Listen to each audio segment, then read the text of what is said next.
time for the next museum bit. Choo choo. That is really neat.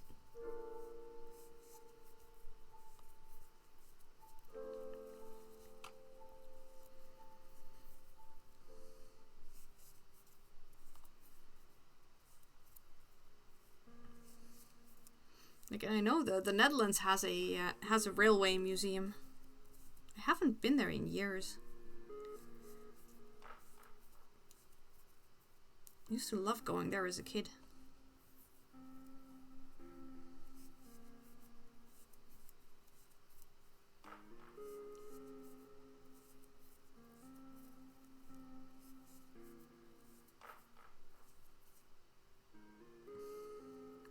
Alright, let's see if the count is still correct.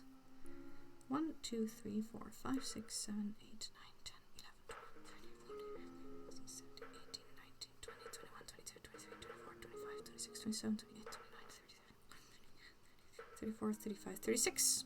Yep, this is still correct.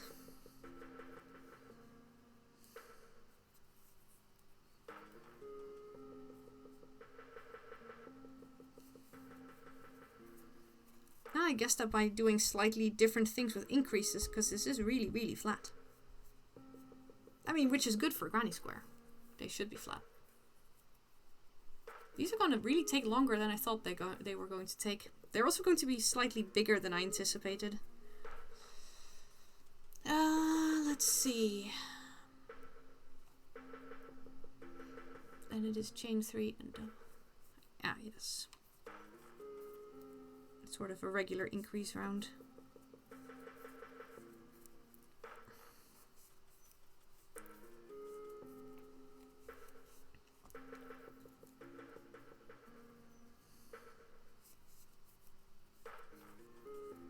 Do you want to know a fun fact about Amersfoort, the city where I live in?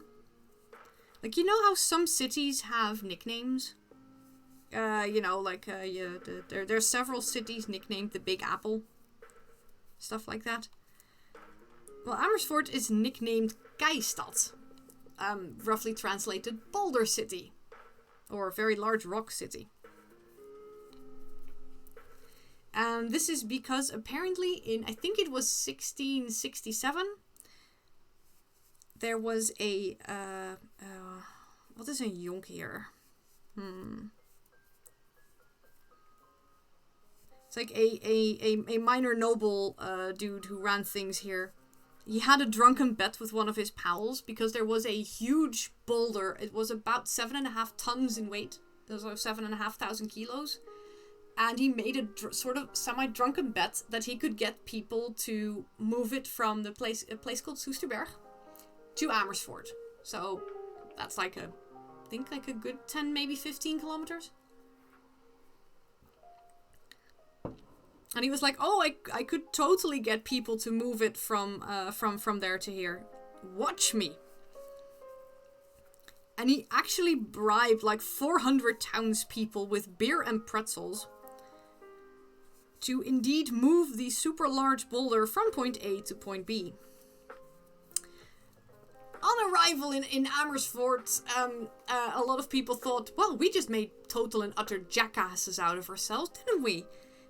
And they sort of buried the boulder because people were kind of ashamed of it because it was basically, we got drunk, somebody promised us more beer and pretzels, and now we have a very large rock to show for it. You know, it's like, dude, where's my car? But then the 1667 style, dude, where's my rock? But 1 or 2 generations later, people found the story and they rediscovered the boulder and they thought, well, this is really hilarious. This is a good story. So they actually put the boulder up on a pedestal. And now we're sort of proud of it.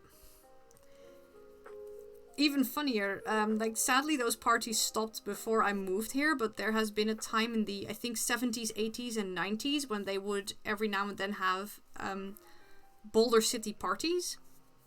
You know, which would just be really big citywide parties.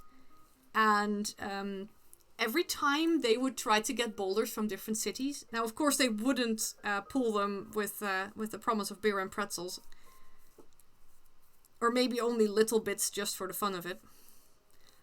But that also means that